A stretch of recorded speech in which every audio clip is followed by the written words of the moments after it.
lettre d'un maître soufi, le Cheikh al-Arabi Darkawi, traduite de l'arabe par Titus Burkhardt aux éditions Archer Milano. Chapitre 35. Pour les hommes dont la station spirituelle maqam est l'extinction, fana, les qualités divines ne sont rien d'autre que l'essence, zat, de Dieu. Car lorsqu'ils s'éteignent en Dieu, ils ne contemplent que son essence. Dès qu'ils la contemplent, ils ne voient plus rien en dehors d'elle. Et c'est pourquoi on les appelle zatiyun, essentiels.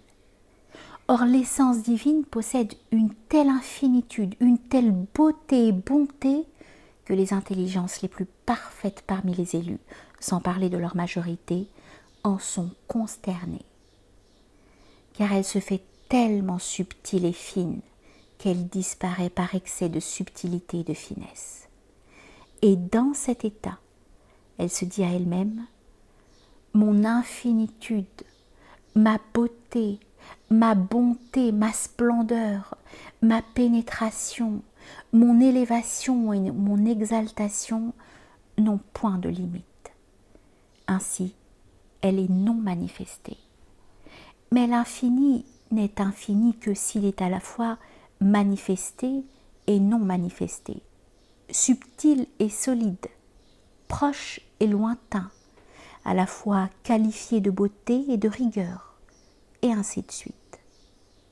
Or, lorsqu'elle voulut manifester tout cela, l'essence se demanda « Comment le manifesterai-je » tout en sachant comment, et elle se dit « Je me dévoilerai et me voilerai en même temps. » Et c'est ce qu'elle fit, d'où l'équidité des choses, ou plus exactement, les formes qui, comme telles, sont présentes ou absentes, subtiles ou solides, supérieures ou inférieures, proches ou lointaines, spirituelles ou sensibles, clémentes ou terribles, et qui sont toutes l'essence, ou si tu préfères, des formes dans lesquelles se manifeste la beauté de l'essence, sans qu'elle puisse manifester l'essence comme telle, puisqu'en elle-même, il n'y a qu'elle seule et aucune chose en dehors d'elle. À ce propos, les maîtres de la voix d'entre nos frères d'Orient ont dit « Le tout est beauté, la beauté de Dieu sans aucun doute. Ce n'est que la marque du néant qu'atteint le doute. Ô toi qui bois à la source, Aïn, lorsque tu réaliseras, il cessera le doute. L'essence, Zat, est l'essence même, Aïn, des qualités. Il n'y a pas en cette vérité de doute. Et bien d'autres paroles ont été prononcées dans ce même sens par les maîtres de la voix en Orient et en Occident. Que Dieu soit satisfait d'eux. Si tu comprends, ô Faqir, nos allusions, alors Dieu te bénisse. Et sinon, constate ta qualité afin que ton Seigneur t'expande par sa qualité.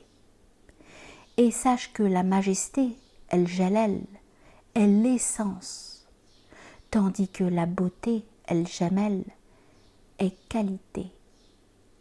Mais les qualités ne sont rien d'autre que l'essence, comme le reconnaissent ceux qui ont atteint la station de l'extinction, ainsi que nous le disions, mais non pas les autres, à savoir nos maîtres dans la science extérieure. Or, il n'y a pas de doute que l'extérieur est pure rigueur, Jalal, tandis que l'intérieur est pure clémence, Jamal. Seulement, l'extérieur prête quelque chose de sa rigueur à l'intérieur, de même que l'intérieur prête quelque chose de sa clémence à l'extérieur, de sorte que l'extérieur devient de la rigueur clémente et l'intérieur de la clémence rigoureuse. Toutefois, la rigueur extérieure est réelle et sa clémence n'est qu'empruntée, de même que la clémence intérieure est réelle, sa rigueur n'étant qu'empruntée. Ceci ne le sait que celui qui a approfondi la science ésotérique, comme nous l'avons approfondie, et qui a plongé et cet état en elle, comme nous y avions plongé, jusqu'à l'extinction. Que Dieu soit satisfait de nous. Écoute, ô Faqir, ce que dit le vénérable maître, le saint Abu Abdallah Muhammad ibn Ahmed al-Ansari al-Sahili, dans son livre intitulé « Le degré suprême du voyageur spirituel dans la révélation des voies ». Que Dieu soit satisfait de lui. Sache que Dieu illumine nos cœurs par les lumières de la gnose et qu'il nous conduit sur la voie du tout saint connaissant. Que la gnose est la station de Al-Ihsan et son dernier degré. Dieu exalté soit-il dit « Ils n'ont pas évalué Dieu selon sa juste mesure ». C'est-à-dire, ils ne l'ont pas connu vraiment.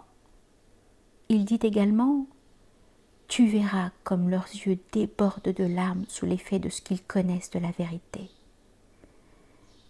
Et le prophète, sur lui la bénédiction et la paix, dit « Le pilier d'une maison est son support, et le pilier de la religion est la gnose de Dieu. » Or, nous entendons ici par gnose, ma'rifa, la fixation de la contemplation en état de sobriété, accompagnée de l'exercice de la justice et de la sagesse. Et cela est tout autre chose que la définition de la connaissance ma'rifa, telle que la donnent les docteurs de la loi qui n'y voient que la science des dogmes.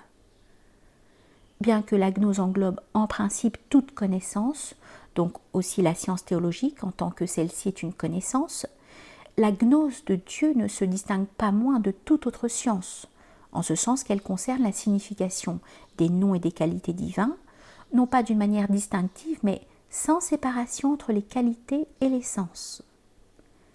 C'est là la gnose qui jaillit de la source de l'union, qui dérive de la pureté parfaite et qui se fait jour par la demeure perpétuelle de la conscience intime avec Dieu. Exalté soit-il. Enfin, il dit « Si cela est acquis, alors la gnose n'est autre chose que le degré suprême des initiés et le but de ceux qui voyagent vers Dieu.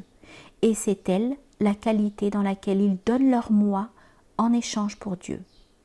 Et même s'il ne reste d'eux en ce jour-ci que le seul nom, nous n'en parlerons pas moins de leurs états et de leurs conditions pour que tu connaisses par là toute l'étendue de ce que nous avons failli obtenir de la part de Dieu. Exalté soit-il. Et pour que tu suives ceux en quoi t'ont précédé les isolés, ceux par quoi les gnostiques ont été victorieux, tandis que les exotéristes le rejettent. En vérité, nous sommes à Dieu et nous retournerons à lui.